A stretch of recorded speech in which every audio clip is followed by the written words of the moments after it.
no internet. And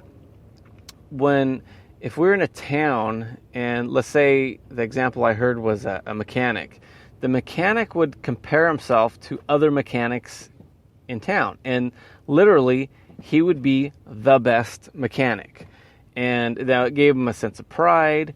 And he worked really hard to make all his customer happy, and he was the best mechanic in town.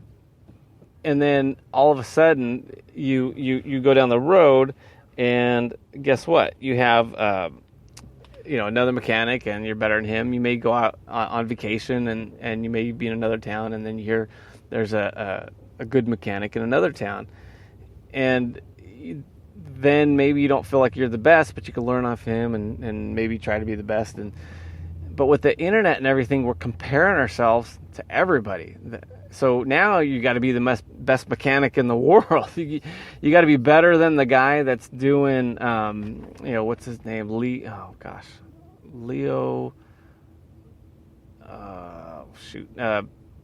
There's a talk show that he's been doing. He has a transmission shop in L.A. and I wish I knew his name. Anyway, it's called The Motorman. And anyway, you may be like, oh, I'm a good mechanic, but he has a radio show, and he knows Jay Leno, and so now you're starting to compare yourself to him, and now you just feel like, oh, well, you're just you turn wrenches a little bit here and there, but you're no guy. If I knew his name, it'd be really helpful. But anyway, so with us too, it's like we feel like we're out of shape, or we're not fit, or we don't look good because we're comparing ourselves to all these these ads we're obliterated with, and you're everybody's selfie under the right light and this, that, and the other, and so it's you shouldn't compare yourself to perfection, and when I say perfection, I'm saying at a certain age your body is going to be able to be, I gotta choose my words carefully because my wife does listen, but let's face it, there's the prime. We're all in our prime, and a lot of these images that are being thrown out there, it's just everybody in their perfect condition and probably airbrushed, and so we need to set a realistic goal like a mechanic. Just say, hey, if your friends around you are, they like your work and you stay busy, you're a successful mechanic. And the same thing with you.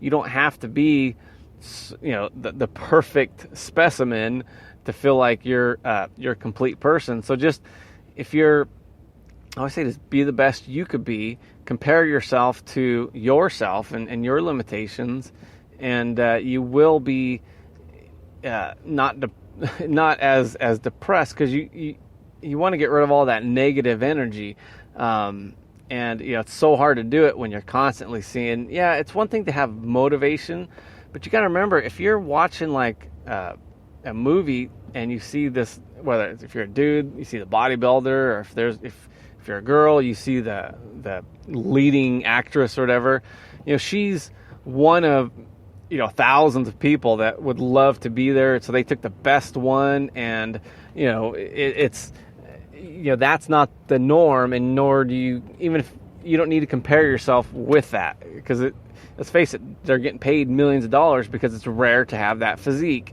and you could be off.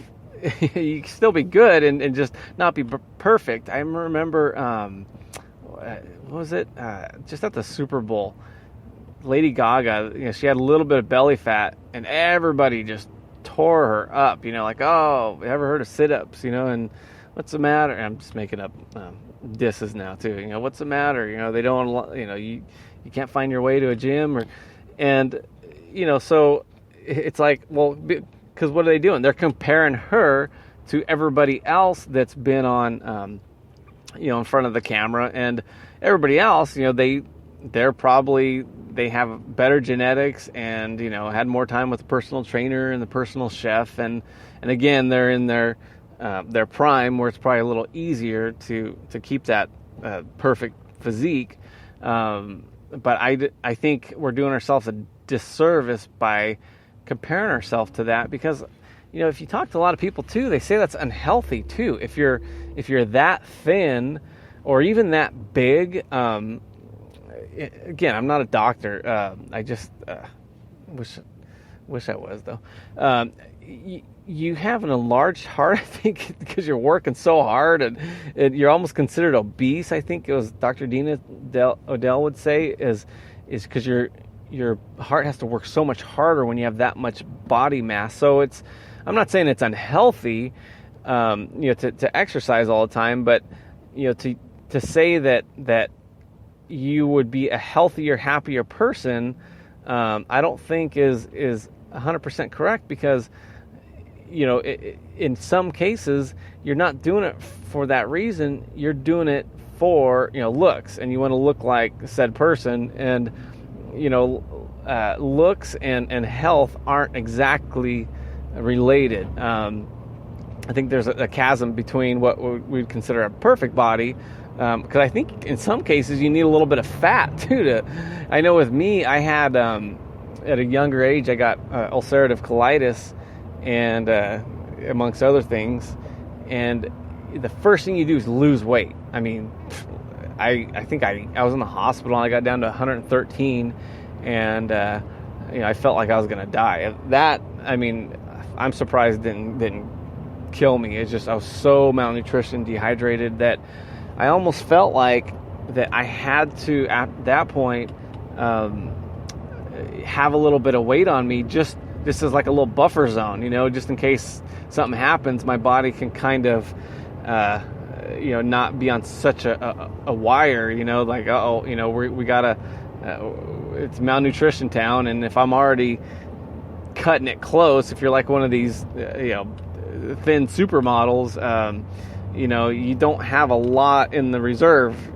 You're already probably a little bit, borderline anemic. Just the way from what I've heard, the way a lot of these women eat, it's not the healthiest thing in the world.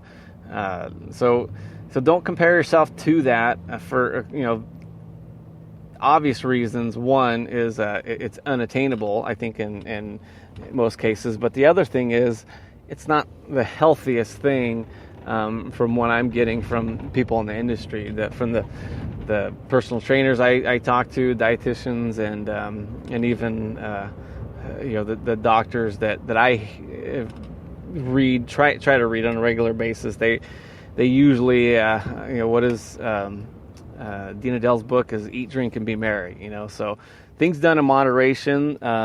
Ultimately, it's not only I think just as effective or more effective in your long-term health, but it's also easier to keep up, because if it's balanced like that, a little bit of work, a little bit of rest and relaxation, and then a little bit of okay, you can eat this, you're okay, just don't abuse it, do it in moderation. You will keep that regiment longer. And speaking of keeping that, I have to keep a break, so I am going to take one of those right now.